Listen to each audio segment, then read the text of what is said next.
안녕하세요. 정의당 서울시당 위원장 정재민입니다. 키워드 브리핑을 시작하겠습니다.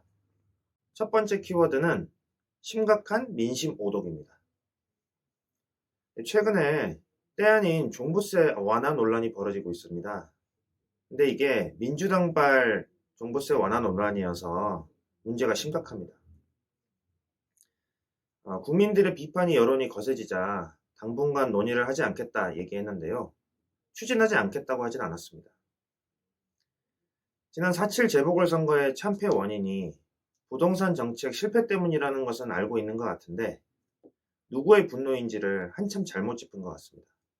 혹시 집 부자들이 종부세 등 보유세 강화, 그리고 재건축, 재개발 규제 등의 불만 때문에 선거에 졌다고 생각하는 건가요?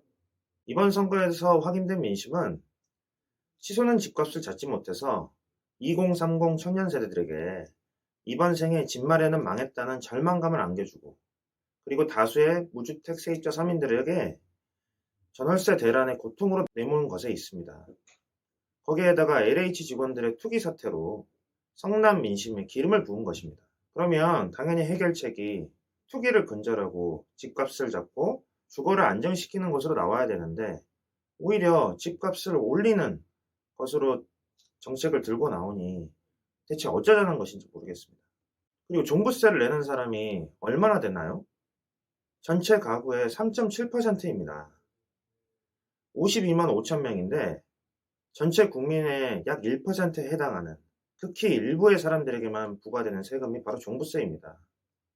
문재인 정부와 집권 여당은 이 집부자들의 세금을 깎아줄 생각을 할 것이 아니라 오히려 보유세를 강화해서 필요 이상의 집을 갖고 있는 사람들이 세금이 부담이 된다면 집을 시장에 내놓게 해야 됩니다.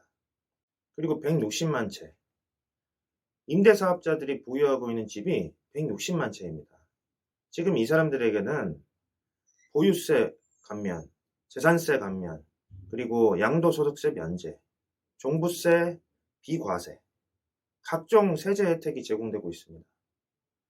아니, 집을 한 채 가지고 있는 사람한테는 종부세를 부과하면서 집을 수십 채, 수백 채를 갖고 있는 임대사업자들에게는 종부세를 한 푼도 부과하지 않는다는 게 말이 됩니까?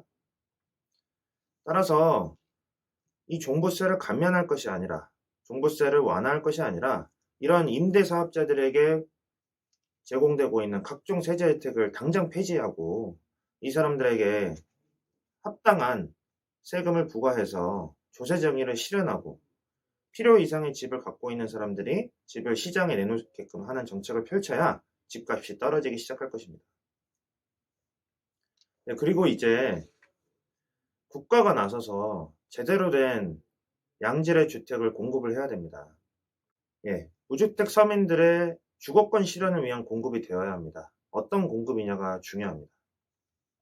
지금 3기 신도시, 바로 국가가 나서서 택지를 조성하고 주택을 공급하는 사업입니다. 아니, 그런데 국가가 택지를 조성해서 왜 이 땅을 민간 그리고 재벌 대기업들에게 팔아넘기는 것입니까?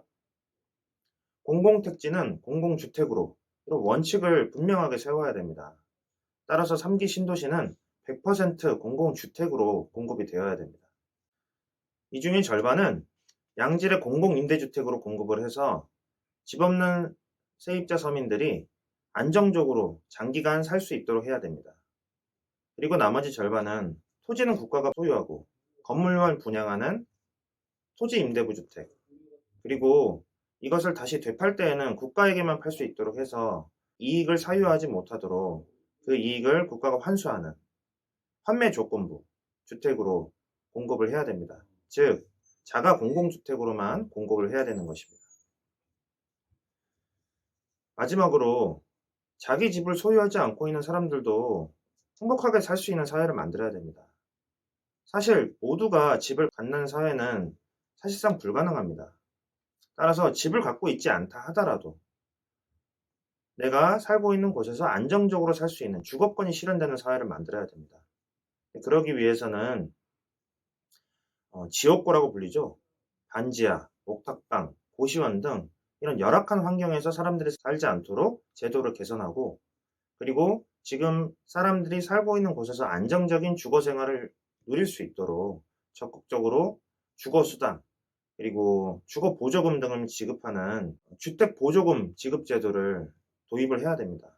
이거는 이미 많은 나라에서 시행하고 있는 제도이기도 합니다. 문재인 정부와 민주당에게 다시 한번 강조합니다. 민심오독을 그만하고 제발 정신 차리기 바랍니다. 투기 근절, 집값 안정, 안심 주거가 바로 민심입니다. 두 번째 키워드는 토초세입니다. 토초세, 이름이 좀 생소합니다. 토지 초과 이득세인데요.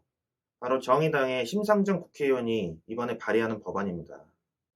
사실 아무리 주택을 공급해도 부동산 불로소득을 강력하게 환수하는 장치를 도입하지 않는 한 다주택자 그리고 임대사업자들이 주택을 계속해서 사들이는 것을 막을 수가 없습니다. 그리고 부동산 문제의 핵심은 토지입니다. 토지는 자연이 우리에게 준 것인데요. 토지는 공공재라는 토지 공개념에 입각해서 이 토지를 보유하고 있는 사람 그리고 법인에게 분명하게 과세를 하고 불로소득을 철저하게 환수하는 제도를 도입해야 되는 것입니다. 개인과 기업은 토지를 소유할 수 있습니다. 그러나 그 재산권의 실현이 공공의 이익을 앞설 수는 없다. 그리고 그 토지의 이용은 철저히 법률에 의해서 통제되어야 된다는 것이 바로 이 법률의 취지입니다. 그리고 이 제도의 시행으로 개인이나 법인이 보유하고 있는 다양의 유휴 토지가 만약 다시 시장에 나올 수 있다면 그것을 국가가 적극적으로 사들여서 이 토지를 공공의 이익의 목적에 맞게 활용하게 하자는 것이 또한 이 법의 취지입니다. 지난 10년 동안 상위 1에서 10%의 다주택자들이 전체 주택 증가량의 40%를 독식해 왔습니다. 그리고 상위 1에서 10%의 재벌 대기업들이 토지 소유 증가량의 80%를 독식해 왔습니다. 이제 이들에게 토지 초과 이득세라는 그 세금을 부과해서 불로소득을 철저하게 환수해야 됩니다. 그리고 모두의 공공재인 토지를 공공의 목적에 맞게 공동체를 위해서 사용할 수 있게 해야 됩니다. 바로 이 토지 초과 이득세, 토초세 도입을 위해서 정의당이 적극적으로 나서겠습니다. 함께 해주십시오. 감사합니다.